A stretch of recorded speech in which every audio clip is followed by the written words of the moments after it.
তো hello everyone, welcome to my new blog. তো আজকে যাচ্ছিলাম প্র্যাকটিসে। তো কোথায় প্র্যাকটিসে যাচ্ছিলাম ভিডিওটি শেষ অবধি দেখতে থাকো, জানতে পারবে।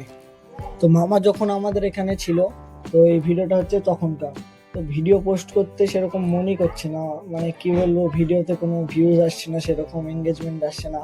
কিন্তু হাল ছাড়বো না, ট্রাই করে যাব। যেহেতু আমার ইচ্ছা, আমার স্বপ্ন, আমি এটা পূরণ করবই। তোমরা আমাকে সাপোর্ট করতে থাকো, যাতে আমি ভিডিও করার যে মোটিভেশন সেটা পাই, যে ইচ্ছাটা সেটা যেন পাই। তো আজকে বাড়ি থেকে বেরোতে একটু লেট হয়ে গেছিলো, তার জন্য একটু তাড়াতাড়ি যাচ্ছিলাম।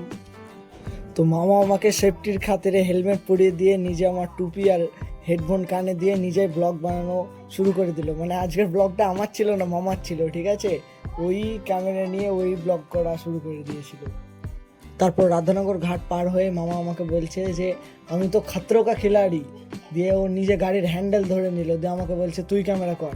তারপর ওকে বললাম যে তোর খাতরো কা খিলাড়ি দেখতে গিয়ে তো হাম খাতরে মে আ যায়েঙ্গে, তাই খাতরো কা খিলাড়ি বাদ দিয়ে গাড়ি চালাতে লাগলাম। আর এইদিকে অনেক লেটও হয়ে গিয়েছিল। তো এই রোডটা কোথাকার রোড তোমরা কেউ জানলে কমেন্টে বলে যেও। আর তখন স্কুলও ছুটি হয়েছিল, তো সবাই বাড়ি যাচ্ছিল। তো ফাইনালি পৌঁছে গেলাম আমাদের শ্যামনগর মাঠে। তো আমি এই মাঠে প্র্যাকটিস করি। আর আমি এসে দেখি যে সবাই মাঠে নেমে ওয়ার্ম আপ করা শুরু করে দিয়েছে। তারপর আমিও ড্রেস করে নেমে পড়লাম।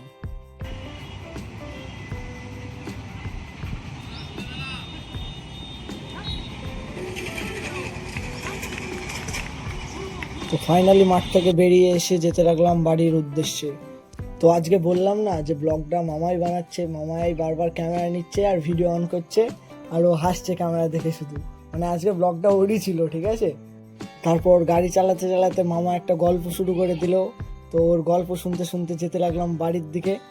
তো ফাইনালি আমরা আমার তুফানে করে চলে আসলাম বাড়িতে।